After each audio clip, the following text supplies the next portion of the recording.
नमस्कार आप सभी का गोल्डन जीके 21 में। तो फ्रेंड्स फाइनली बहुत सारे आप लोग का क्वेश्चन था है ना, खास तौर पे आरक्षण संबंधित सर्टिफिकेट के लेके रिजर्वेशन जो सर्टिफिकेट है। बहुत सारे लोगों का है कि सर ये ओबीसी कब का चाहिए, एबीसी कब का चाहिए, एससी एसटी ईडब्ल्यूएस सर्टिफिकेट कब का चाहिए, जातीय प्रमाण पत्र, आय प्रमाण पत्र, आवासीय प्रमाण पत्र जो है कब तक का चाहिए, है ना। और ये आपको स्क्रीन पे दिख रहा होगा, ये ऑफिशियल है समान प्रशासन विभाग के द्वारा जो है आरक्षण से संबंधित जो यहाँ पे गाइडलाइन दिया गया है कि भाई आपके सर्टिफिकेट कितने पुराना होना चाहिए, कब का होना चाहिए। मैं आपको सारी चीजें बताऊंगा, एक एक करके ध्यान से देखिएगा वीडियो, है ना, ताकि आपके सारे डाउट यहाँ से क्लियर हो जाए। ठीक है, इसके बाद भी जो भी डाउट या कंफ्यूजन रह जाता है तो आप लोग कमेंट सेक्शन में कमेंट जरूर करिएगा, उसका रिप्लाई मैं एट अ टाइम कर देता हूँ। इनकेस अगर नहीं कर पाता हूँ तो इसके रिगार्डिंग मैं वीडियो बना के दे देता हूँ। ठीक है, चलिए सबसे पहले यहाँ पे मैं पुनः कह रहा हूँ कि आप यहाँ पे नोटिस देख पा रहे हैं, ये सम्मान प्रशासन विभाग का गाइडलाइन है। आरक्षण से संबंधित जो सर्टिफिकेट आप बिहार के एग्जाम में देंगे तो भाई आप इसके लिए क्या क्राइटेरिया रखा गया है, कितने पुराना होना चाहिए, इशू डेट कब का होना चाहिए, आपके फॉर्म भरने की मैं बात कर लूँ तो जाहिर सी बात है अभी आप फॉर्म जो भरेंगे बीएसएससी सीजन 4 के लिए, तो इसी के लिए मैं आपको सारी चीजें बता रहा हूँ। अच्छा, इससे पहले मैं आपको बता दूं, हम आपके लिए जो है कंप्लीट बहुत सारे फ्रेंड्स का था कि सर एक ऐसा बैच चलाइए जहाँ पे सारे सेक्शन भाई एक जगह आपको मिल जाए। तो मात्र आप लोगों के लिए आप देख सकते हैं, ये जो आप देख पा रहे हैं 1499 है। ठीक है, इसमें आपको मैथ्स का क्लास मिलेगा, रीजनिंग का क्लास मिलेगा, साइंस का सारे सेक्शन मिलेगा, साइंस का एनसीईआरटी भी कवर करवाया जाएगा, जीके का सारे सेक्शन मिलेगा, करंट अफेयर्स मिलेगा, मतलब कि एक प्लेटफॉर्म पे एक जगह आप सारे सेक्शन की क्लास कर पाएंगे। ध्यान रहे यह जो ऑफर है 15 अगस्त तक ही वैलिड है, तो जो लोग ज्वाइन करना चाहते हैं कर सकते हैं। और ये बैच जो है ये एकदम जीरो से बैच है, 11 तारीख से शुरू हो चुकी है, तो जो लोग ज्वाइन करना चाहते हैं कर सकते हैं। और ध्यान रहे सबसे बड़ी बात है कि इसमें आपको जो है 30 फुल लेंथ टेस्ट, क्योंकि आप किसी भी एग्जाम के लिए तैयारी कर रहे हैं तो टेस्ट आपके लिए बहुत इंपॉर्टेंट हो जाता है। तो full length test, sectional test भी आपको मिलेगा। टारगेट बैच में ये सब नहीं मिलता है, तो ये एकदम जीरो से बैच है। अगर आपको लगता है, और आपने देखा होगा कल जो है एग्जाम हुआ है, परसों सॉरी 10 अगस्त को फील्ड ऑफिसर का, फील्ड असिस्टेंट का ना, तो आप देखेंगे तो 150 क्वेश्चन में से 135 प्लस क्वेश्चन डायरेक्टली जो मैं पढ़ाया हूँ, नोट्स दिया हूँ, लाइन बाय लाइन क्वेश्चन आया है। तो आप देख पा रहे हैं, और हम लोग का टारगेट है कि भाई 130 प्लस का बीएसएससी सीजन 4 की मैं बात कर रहा हूँ। तो अगर आपको एएसओ का पोस्ट लेना है तो भाई इतना टारगेट आपको लेके चलना ही पड़ेगा। तो जो भी लोग ज्वाइन करना चाहते हैं बैच में, मैं पुनः कह रहा हूँ ये कंप्लीट पैकेज है।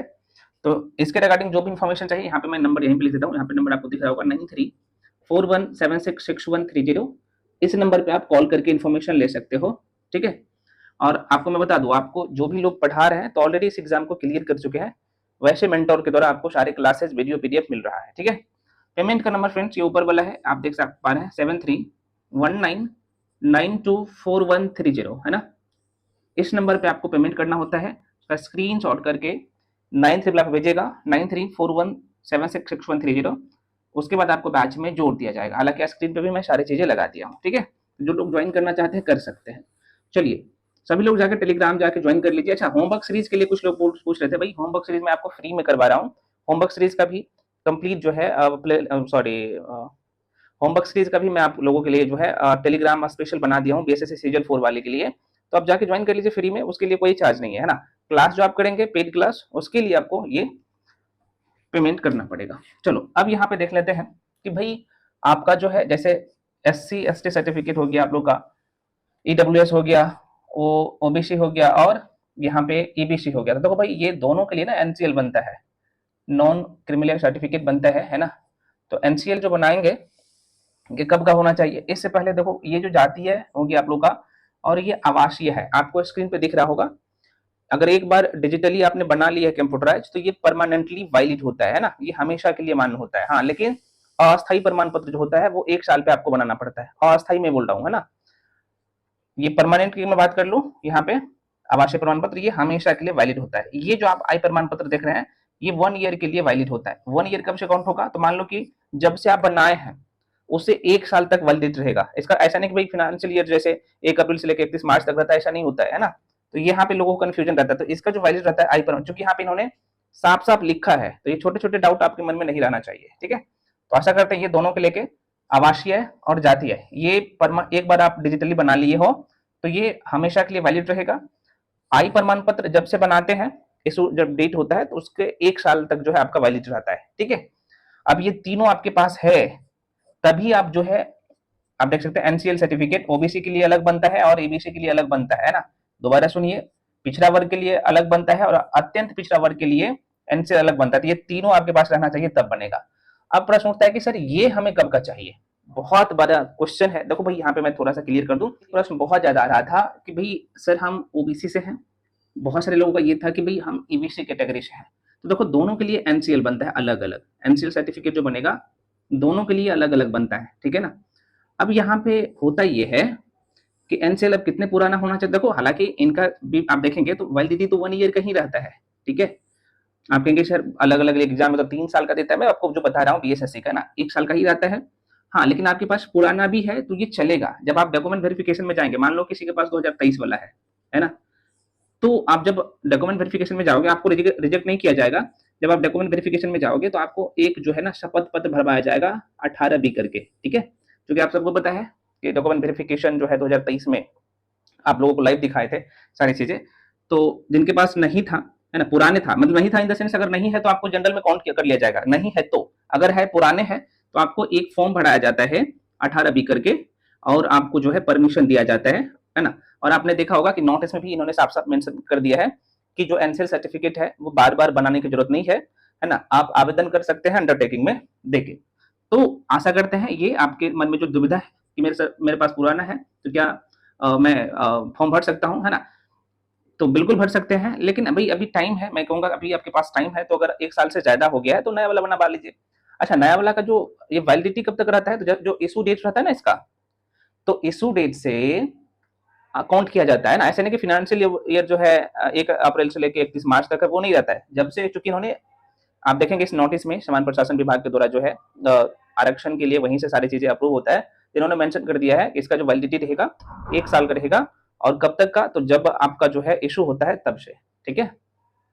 हाँ तो ये बता रहे थे, मैं पुनः रिपीट करता हूँ, आपका जो ओबीसी सर्टिफिकेट चाहिए वो 1 साल का से ज्यादा का भी है, पुराना भी है तो चलेगा। जब आप डॉक्यूमेंट वेरिफिकेशन में जाएंगे तो आपको 18B जो है ये फॉर्म आपको भर के वहां पे देना पड़ेगा, शपथ पत्र होता है, तो आपका काम चल जाएगा।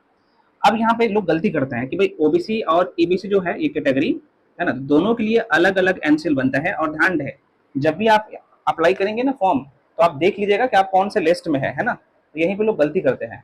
अब यहाँ पे एक जो कंडीशन था आप लोगों का कि सर इन केस अगर मेरा कैटेगरी गलत हो जाता है, मान लो कोई ओबीसी है या एबीसी है, आप कैटेगरी में मिस कर देते हो, तो आपका जो है उम्मीदवारी रद्द नहीं किया जाएगा, है ना। बीएसएससी में ऐसा नहीं होता है, आपको जनरल में काउंट किया जाएगा, है ना। तो ये जो है ना, ये डाउट जो था आशा करते हैं ये क्लियर हो गया होगा।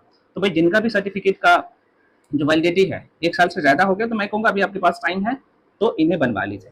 अब यहाँ पे एक समस्या है कि जो फीमेल कैंडिडेट है, यहीं पे लोग गलती करते हैं ना। जो भाई फीमेल कैंडिडेट है इसके लिए ये ना एनसीएल सर्टिफिकेट किसके नाम से बनाना है आपको, तो ध्यान है आपके पिता के नाम से बनाना है। ये आपके पिता के नाम से, चाहे बॉयज हो या गर्ल्स हो, मेल फीमेल दोनों के लिए।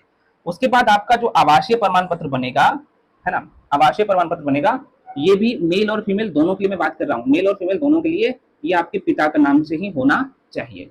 आशा करते हैं आपके मन में ये डाउट अब जो था क्लियर हो गया होगा। अगला प्रश्न था ये दोनों के लिए। अगला एससी एसटी के लिए जाहिर सी बात है, आप सबको पता है कि डायरेक्टली सर्टिफिकेट बनता है तो आपकी तो कोई उलझन है ही नहीं। अब यहाँ पे ईडब्ल्यूएस सर्टिफिकेट के लिए आपको 10% का आरक्षण मिलता है।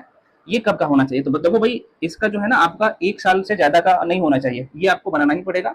अगर आपके पास पुराना है तो आप नया बनवा लीजिए, अभी टाइम है। तो डॉक्यूमेंट से संबंधित आशा करते हैं कि आपके जो सारा डाउट था ये क्लियर हो गया होगा, ठीक है ना।